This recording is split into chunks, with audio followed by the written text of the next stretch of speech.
wanadada. Nitakwenda kuwapatia muktasari wa ile statement ambayo imepata kusomwa mahali hapa, kwa sababu hatutawapatia ya Kiswahili kwa sababu ile ambayo tuko nao ni ya Kiingereza, lakini nitasoma kwa Kiswahili. Nitajaribu kutafsiri nitapozidi kusonga mbele. Kama bodi ya utendakazi ya KCCAM ambao ni Kenya Coalition Church Alliances and Ministries, ambayo inaleta pamoja makanisa ya wainjilisti, makanisa ya Kipentekoste na charismatic churches, tumekusanyika hapa siku ya leo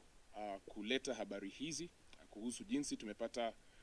kuwaza na kufikiria na kuomba haswa kwa yale maneno ambayo yanaendelea katika taifa letu la Kenya. Ngalipenda kuanza kwa kutoa risala zetu za rambirambi na kutuma kwa jamii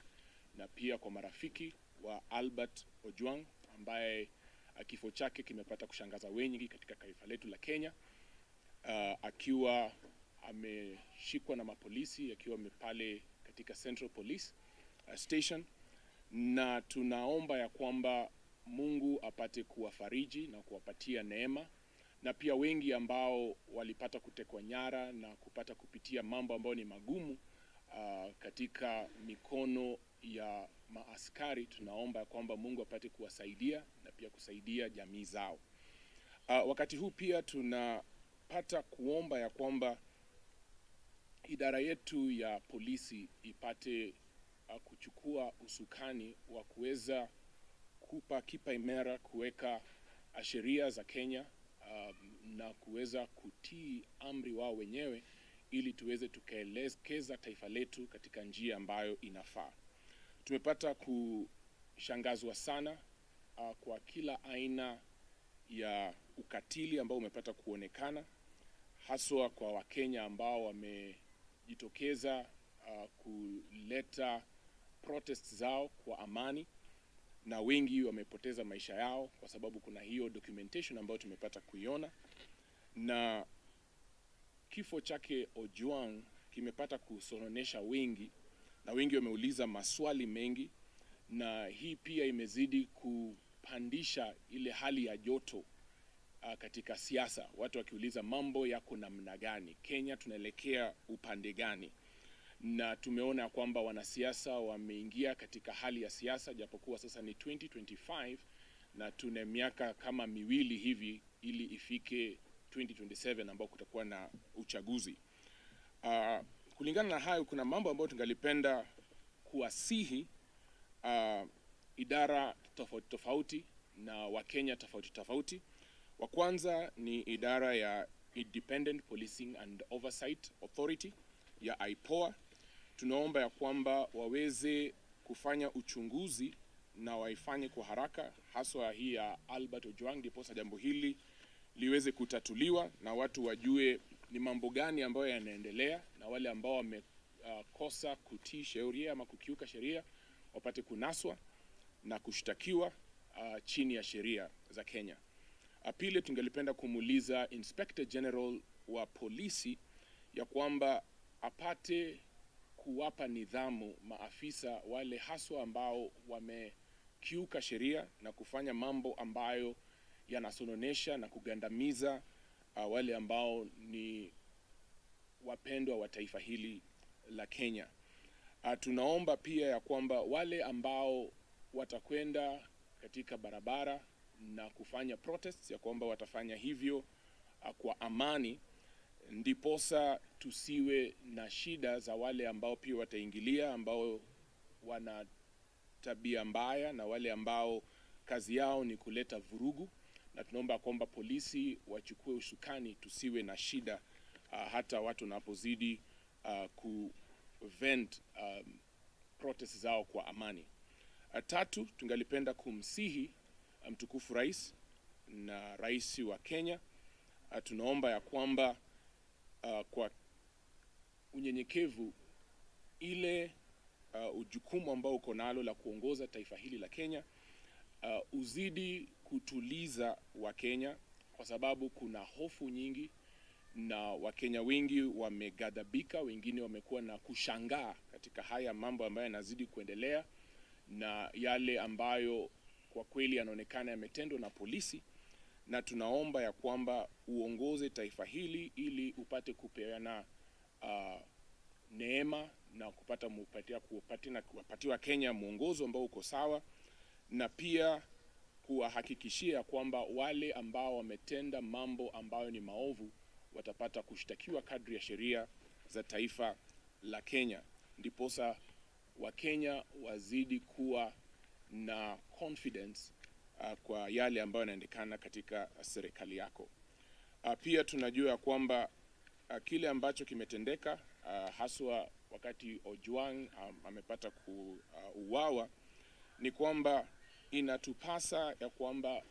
haswa ya zile idara ambazo zinahusika na sheria na kuweka amani inapaswa zirudi katika hali ya kuaminiwa na Wakenya wote. Kwa wale ambao ni viongozi wa kisiasa, tunawaomba ya kwamba mukome kuzungumuza na kuchochea Wakenya kisiasa, haswa katika nyakati hizi,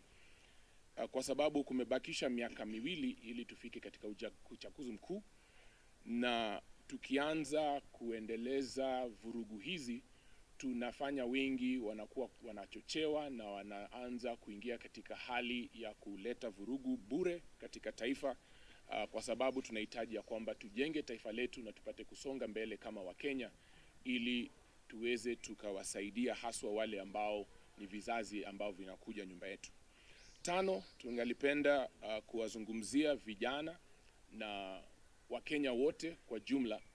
tukiomba ya kwamba japokuwa kuna mambo ambayo yamefanyika ambayo yametughadhabisha na ambayo yametusononesha, tusichukue sheria mkononi, lakini tujue ya kwamba kuna siku za usoni, na wakati tunaenda barabarani, wakati tunaleta protest zetu, tufanye hivyo bila kuleta uharibifu wa vyombo na mali ya umma, na pia kuleta watu waumie na wengine wapoteze maisha yao. Kwa hivyo pia nasi tuwe wakamilivu na tutizame mambo haya. 6, tungalipenda kuomba wale ambao ni viongozi wa kidini, hasa wale ambao wako katika Interreligious Council of Kenya, tukiomba ya kwamba sote tupate kuungana mikono pamoja ili tuweze kuweka kipa imara katika ensure ya kwamba kuna amani katika taifa letu la Kenya, na haswa tuzidi kuhubiri umoja na amani na kuwa wamoja, na tusiwe watu ambao wataleta uchochezi haswa katika majira kama haya. 7, tungalipenda kuomba kwa ajili ya makanisa yote, haswa wale ambao wako katika makanisa haya ya kiinjilisti na charismatic churches na Pentecostal, na hata wale ambao wako makanisa mengine, ya kwamba tuchukue fursa hii tuombee taifa letu, kwa sababu tunajua kwamba Mungu ana mpango mwema kwa ajili ya taifa la Kenya. Na katika majira haya tunaomba ya kwamba kila kanisa tarehe 22, hii ni Jumapili ijayo, mwezi huu wa Juni, tupate kukusanyika pamoja ili tuombe pamoja kwa ajili ya taifa letu, ya kwamba kuwe na amani na kwamba Mungu ajionyeshe mwenye nguvu katikati yetu. Tunaombea Wakenya na tunazidi kuamini ya kwamba Bwana atatupatia neema ya kustahimili mambo magumu ambayo yamepata kuonekana katika taifa letu wakati huu wa sasa. Tunajua kwamba Wakenya wote wanapenda amani, na tunaomba ya kwamba wote ambao ni viongozi na wote ambao Mungu amewaweka katika sehemu fulani fulani kuongoza idara zote zile ambazo tumepata kuzitaja, ya kwamba wakati huu tutaongoza kwa hekima, na kwamba tutahakikisha ya kwamba wote wanapata haki ili taifa letu la Kenya lipate kuendelea mbele na tuone maendeleo. Tunajua kwamba Mungu atatubariki sote tutakapozingatia mambo hayo. Kwa hivyo hayo tumesema tukiwa tunamcha Mungu, na nasema Mungu awabariki sana nyote. Amen.